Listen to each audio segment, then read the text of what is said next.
Manouk Akopyan. Thank you for tuning in, and thank you to our partners, personal injury attorney Nelson Gavorkian. Hi, everyone. I am joined by Carlos Prates, who is getting ready to fight Neil Magny in a welterweight matchup on Saturday, November 9, the 100th event at the UFC Apex. It'll be on ESPN Plus. Carlos, you're coming off of what is a breakout year for you so far, returning to the Apex, the site of your UFC debut when you won the contract at the Dana White Contender Series. You're 4-0 now in the UFC, 4 KOs. You're headlining your own show. You're earning performance bonuses. How would you describe the last year and a half for you and this fast rise you've been experiencing? Bro, I think this year is the best year of my career so far, and I'm really happy. I have been worked so hard for this, and now is the right time. Like all the year, I train a lot, I fighting a lot, I fought a lot. So now it's time to get one more. I'm really happy. I'm really confident. I'm really excited to step on the cage Saturday. You started your career 7-5. Your record now is 20-6. But that 7-5 stretch, it was from 2012 to 2017. You've Yeah. been 13-1 ever since on a 10-fight winning streak. What do you credit your evolution to? How are you different from that fighter who was 7-5? I think a lot of experience. I spent the time in Thailand and I got a lot of experience. I think myself also was a little bit, I was thinking a little bit different before. Like now I'm a little bit older, I'm 31. So before I was like nothing get to really serious, my career. Like spending my time with things that no don't gonna make me better and things like that. Party, eat a lot of bad things, things like that you do when you are young. You forgot smoking and drinking. I know you like that too. Yeah, I still doing that, but like on different way. Absolutely. Um, you talk about your time in Thailand. You have Muay Thai tattooed across your chest. What does your Muay Thai background and all those years of experience mean to you? It means a lot because it's helped me too much during the fight when I fight in MMA. On the bad moments inside the cage and good moments inside the cage. I always think about how to get the win because many times in Thailand I fought in the bad situations. I fought with my hand injury. I fought already with my feet injury, my hand broken because there you have no choice. You have to fight to make money, pay your bills, your house, buy your food. So it's a lot of experience, and it helped me too much to fight MMA. Let's talk about your last fight. You became the first person to knock out Li Jinlong, and it was an incredible knockout. How would you assess your performance? Were you expecting the fight to be as easy as it was for you? To be honest, it's not was easy. I trained a lot. I trained really hard for the fight. I trained a lot, but I don't know. I think it's the fight style was good for me, and then it's make it like look like easy. I think his fight style is perfect to fight against. And now you have Neil Magny, who makes a lot of people look bad. He's Yeah. been in the UFC forever, 34 fights. His last 4 losses have come against 3 undefeated fighters and former title challenger Gilbert Burns. How are you going to beat Neil Magny? Neil Megan is a tough guy. He looks a really nice guy, but it's business. It is what it is. And I think I'm gonna knock him out on round number 3 or 4, something like that. With this being a 5 round fight, how would you assess your cardio situation right now? Are you It's really smoking good. less? No, I doing the same, but of course I train a little bit more my cardio because it's a 5 rounds fight. And bro, if you need to fight 7 rounds, 8 rounds, you're gonna fight anyway. You're also drawing comparisons to the likes of Alex Pereira. Dana White has called you a young Anderson Silva. How does getting these compliments so quick and early mean to you? Say again? The compliments that you're getting compared to Alex Pereira's rise Ah, and it's cool. It's cool. It's really cool. It's make me really happy.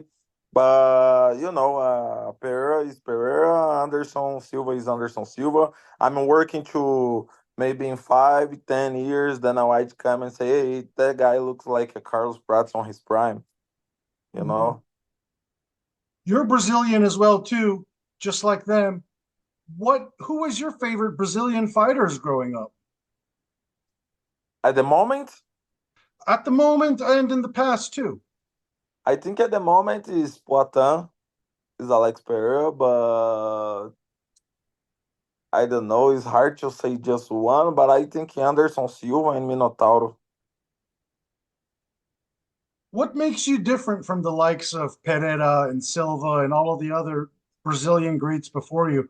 What makes you special in your own right, you think? I don't know, bro. Good question. I But I guess don't know. I think everyone have his own style, you know. That's we it make us different. the more you fight, the more we're going to find out. So it's definitely an exciting time for you. Yeah. I was joking about the cigarettes, but of course that's a real thing for you. What is how do you balance that? How much do you smoke a day? Maybe 12, 10 cigarettes, something Wow. like that. Yeah, but when I have fight, I'm the first guy to come to the gym and the last one to leave the gym. I train a lot. What brand are you smoking? Marlboro. Reds? Yeah. We need to get you a sponsorship from Marlboro. Yeah, I hope so. I don't know if it's possible because a lot of people start to say that to me, but I don't know. I think the only sports they give sponsor is F1. I think so. Absolutely. Does smoking impact your cardio by any chance, or are you just used to it by now? I don't know, bro. I never been training before without smoke. I start to training. I was smoking already when I start to training. So I don't know. Are you a fan of boxing? Do you remember Ricardo Mayorga? Yeah, El Matador. Ricardo Yeah, he's Mayorga really was a big good. smoker too. If Yeah, you win against Neil Magny, will you smoke a cigarette inside the cage? bro. I think I would get in trouble if I do that. Yeah, that was one of the most viral moments of Mayorga's career.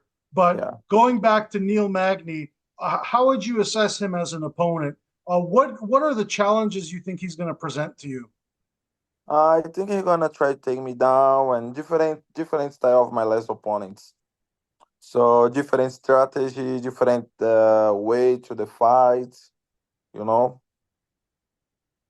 And if you beat Magny, you're pretty much guaranteed to go back into the rankings at that point. He's sitting at number 15. And now you can start calling some of these fighters out who are above you. In a perfect world, who would you be fighting in 2025? Would be amazing fight against Jack de la Madalena, 8 February in Australia. I heard something like UFC trying to make his fight against Kamaru Usman, but last week I heard something about also Kamaru Usman would fight against Shavkat, so probably he wouldn't fight against him in Australia. So it would be amazing fight against him in Australia, 8 February. Yeah, certainly the welterweight picture is in the air a little bit right now with Bilal Muhammad's injury and with UFC 310 as they try to get a replacement opponent for yourself. Would Yeah. you? I'm sure you would even want to throw your name in the hat if on short notice if that fight was presented to you. Say again? I'm saying I'm pretty sure you would even want that fight if it was presented to you on short notice after on Saturday if you beat Neil Magny. I didn't understand. Say again. If I beat I New Magny, Yeah, hypothetical. That would be such a dream situation for you, right? Where you get a big fight, maybe even uh, Yeah, a situation like that. Obviously, not too likely, but one can only dream, right? yeah, yeah, Well, for sure. what would a dream 2025 look like for you? Mm, February fighting against Jake de la Madalena. Maybe uh I don't know, maybe Jake de la Madalena and Ian Gary. I don't know the order, if I fight I would fight against Ian Gary first or Jack Madalena, but fighting the both and then end of the year or 26 fighting for the belt. And then finally become a welterweight champ and retire off MMA. Oh, you would retire as soon as you win? I think so. I have a lot of fights, a lot of injury, so I want to become a champ and then take it time. I pretended to fight until 35, but if I get the belt before, I think I'm gonna stop before. So if you win the belt, Dana White puts the belt around your waist. You're going to just give it back to him and say, I think so. Let's see how much he's gonna pay me for defend the belt. But maybe I can defend one time and then I'm done.